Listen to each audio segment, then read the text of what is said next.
शापित हवेली की डायन। गांव के बाहर एक पुरानी वीरान हवेली थी जिसे लोग शापित हवेली कहते थे। कहते हैं कि सालों पहले वहां एक औरत ने किसी छल के कारण अपनी जान दे दी थी। उसकी आत्मा हवेली में भटकती रही और धीरे धीरे उसने एक डायन का रूप धारण कर लिया। रात को उस हवेली से अक्सर किसी औरत के रोने की आवाज आती थी। कई लोग जो वहां गए कभी वापस नहीं लौटे।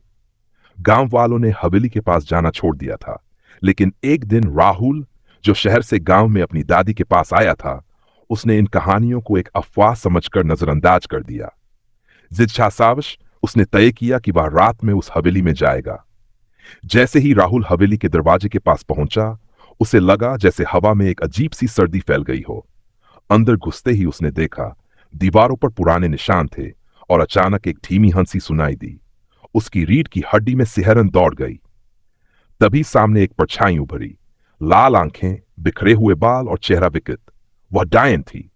उसने धीमी आवाज में कहा, तुमने मुझे जगाया है, अब तुम भी मेरी तरह यहीं रहोगे। राहुल का गला सूख गया। वह भागने की कोशिश करने लगा, लेकिन उसके पैर जमीन में जैसे जकड़ गए हों। तभी गांव के पुजारी ने मंत्रों का जाप करते हुए वहां प्रवेश किया और पवित्र जल छिड़का। तेज चीख के साथ डायन गायब हो गई, लेकिन जाते जाते उसने कहा, मैं लौटूंगी। यह कहानी अभी खत्म नहीं हुई। यह कहानी अंधविश्वास, साहस और अलौकिक शक्तियों के संघर्ष की झलक देती है। पुजारी ने राहुल को हवेली से बाहर निकाला और कहा, बेटा, यह आत्मा इतनी आसानी से मुक्त नहीं होगी। इस डायन का श्राप तब तक रहेगा जब तक उसकी आत्मा को शांति नहीं मिल जाती। राहुल के मन में अब भी डर था, लेकिन उसके अंदर एक अजीब सी जिज्ञासा और साहस जाग उठा। उसने पुजारी से पूछा, क्या इस श्राप से छुटकारा पाने का कोई तरीका है? पुजारी ने गहरी सांस लेते हुए कहा, इस डायन का असली नाम सावित्री था। उसके साथ अन्याय हुआ था। जब तक उसके हत्यारों को सजा नहीं मिलेगी और उसे न्याय नहीं मिलेगा, तब तक उसकी आत्मा मुक्त नहीं होगी। राहुल ने तय कर लिया कि वह इस रहस्य को सुलझाकर सावित्री की आत्मा को मुक्ति दिलाएगा। अगले दिन उसने गांव के बुजुर्गों से हवेली और सावित्री के बारे में जानकारी इकट्ठा करनी शुरू की। धीरे धीरे सच्चाई सामने आने लगी। करीब 30 साल पहले सावित्री एक खूबसूरत और बहादुर युवती थी। गांव के जमींदार के बेटे विक्रम की बुरी नजर उस पर थी। सावित्री ने उसका प्रस्ताव ठुकरा दिया, जिससे विक्रम ने गुस्से में उसे बदनाम करने की साजिश रची। एक रात विक्रम ने अपने दोस्तों के साथ मिलकर सावित्री पर झूठे आरोप लगाए और उसे जला दिया। गांव वालों ने उसकी चीखें सुनी, लेकिन कोई मदद के लिए नहीं आया। राहुल की खोज और न्याय की लड़ाई। राहुल को पता चला कि विक्रम अब भी गांव में एक प्रभावशाली व्यक्ति के रूप में रह रहा था। उसने पुजारी और कुछ ईमानदार ग्रामीणों की मदद से सच को सामने लाने का फैसला किया। एक पंचायत बुलाई गई, जहां राहुल ने सबूत और गवाहों के बयान पेश किए। धीरे धीरे विक्रम का अपराध सबके सामने आ गया। पंचायत ने विक्रम को गांव से निकालने और कानून के हवाले करने का आदेश दिया। जैसे ही विक्रम को सजा मिली, हवेली में एक अजीब सी शांति छा गई। उसी रात राहुल ने फिर से हवेली का दरवाजा खोला। अंदर अब न डर था, न सन्नाटा। एक हल्की सी रोशनी उभरी और सावित्री की आत्मा प्रकट हुई। उसकी आंखों में कृतज्ञता के आंसू थे। उसने मुस्कुराते हुए कहा, अब मैं मुक्त हूं। धन्यवाद राहुल। सावित्री की आत्मा धीरे धीरे रोशनी में बदलकर विलीन हो गई। हवेली का श्राप खत्म हो चुका था। गांव वालों ने राहत की सांस ली और हवेली को फिर से पवित्र कर दिया गया। कहानी की सीख। इस कहानी से हमें यह सीख मिलती है कि सच्चाई और न्याय की हमेशा जीत होती है, चाहे डर और अंधविश्वास कितने ही गहरे क्यों न हो। सावित्री की आत्मा को मुक्ति मिलने के बाद गांव में शांति लौट आई। हवेली अब वीरान नहीं रही। लोग धीरे धीरे वहां जाने लगे, लेकिन राहुल के मन में अभी भी कुछ सवाल थे। उसने सोचा, क्या यह सचमुच खत्म हो चुका है या कुछ और बाकी है? कुछ महीनों बाद गांव में अजीब घटनाएं फिर से होने लगीं। रात को हवेली के पास से फिर से रोने और चीखने की आवाजें आने लगीं। लोग डर के मारे सहम गए। कुछ ने कहा कि यह किसी और आत्मा का प्रकोप है, तो कुछ का मानना था कि सावित्री की मुक्ति अधूरी रह गई है। रहस्य का नया मोड़। राहुल ने दोबारा पुजारी से मदद मांगी।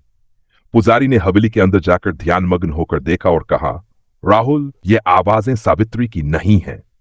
यहां कोई और आत्मा फंसी हुई है जिसे मुक्ति चाहिए। लगता है इस हवेली में कई और रहस्य दफन हैं। पुजारी ने सुझाव दिया कि एक पूरी रात की पूजा करनी होगी ताकि सच्चाई सामने आ सके। राहुल और कुछ ग्रामीणों ने हिम्मत जुटाई और पूजा के लिए तैयार हो गए।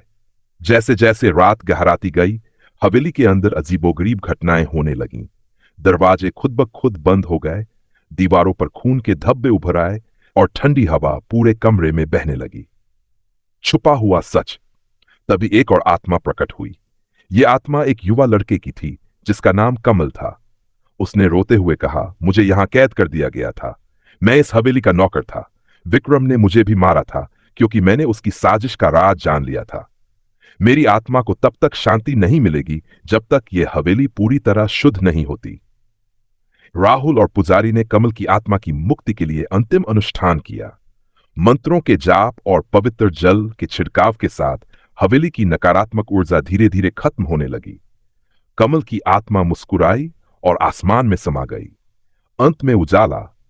पूजा खत्म होते ही हवेली की दहलीज पर सूरज की पहली किरण पड़ी। अब हवेली में ना अंधेरा था, न डर। गांव वालों ने इसे फिर से एक मंदिर में का निर्णय ली, सांस ली।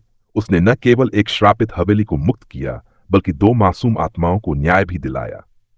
गांव वालों के लिए वह अब सिर्फ एक लड़का नहीं, बल्कि साहस और सच्चाई का प्रतीक बन चुका था। कहानी की सीख।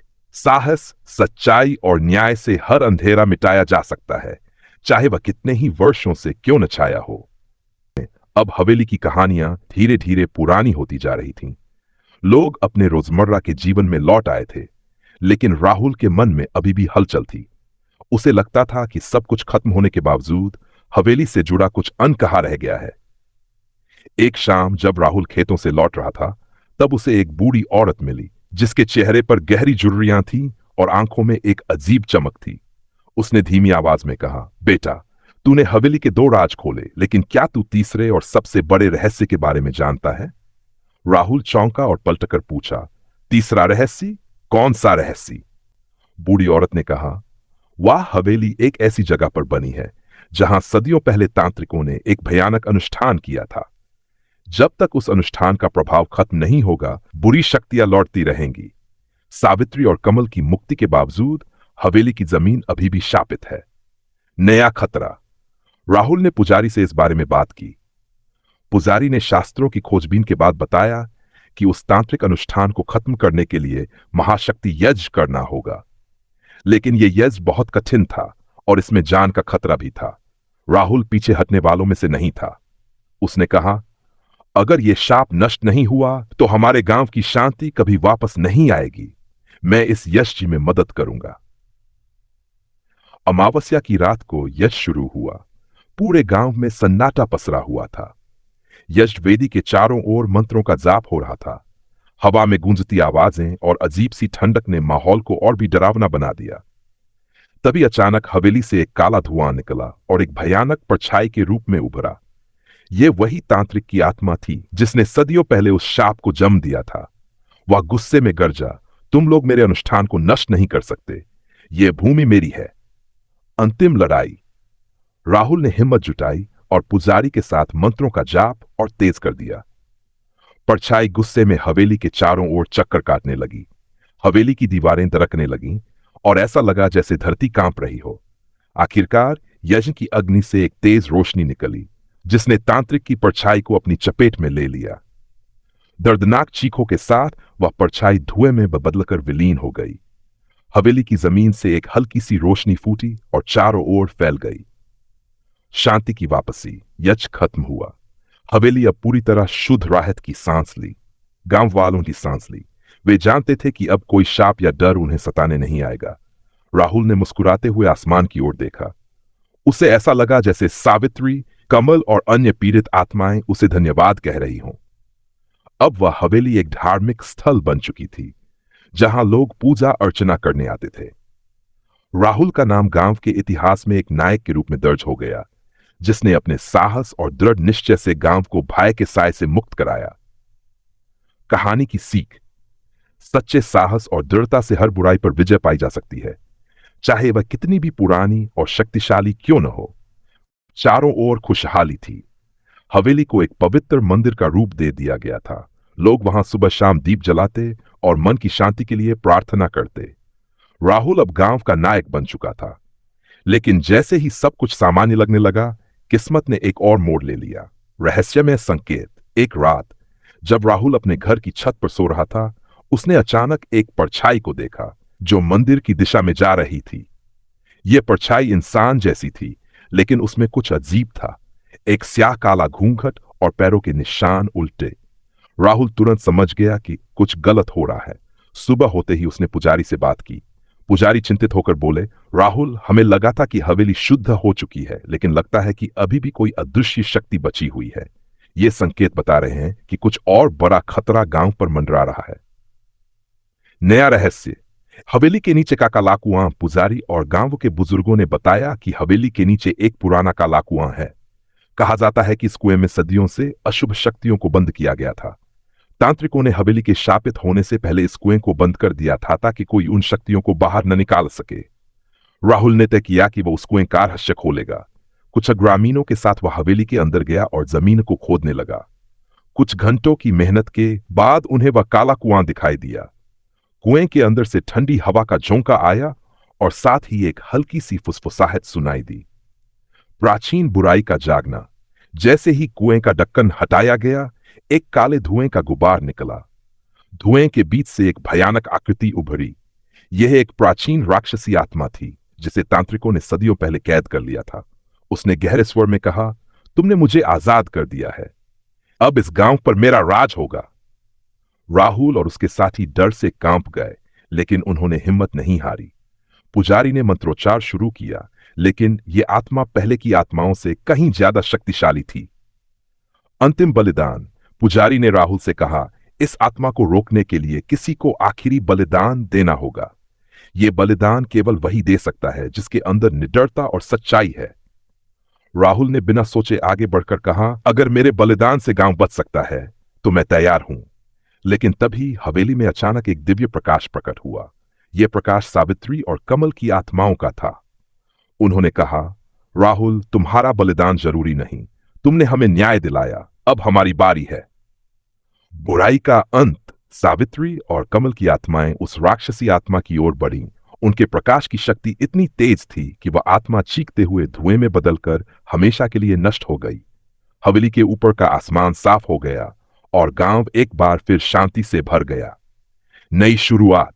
उस घटना के बाद काले कुएं को हमेशा के लिए सील कर दिया गया। हवेली एक बार फिर से पवित्र मंदिर बन गई। गांव के लोग अब भयमुक्त होकर जीवन जीने लगे। राहुल की बहादुरी की कहानियां दूर दूर तक फैल गई। वह सिर्फ गांव का नहीं, बल्कि पूरे इलाके का नायक बन गया। कहानी की अंतिम सीख। साहस, सच्चाई और एकजुटता से सबसे बड़ी बुराइयों पर भी विजय पाई जा सकती है। जब तक दिल में हिम्मत है, तब तक कोई भी अंधकार स्थायी नहीं हो सकता।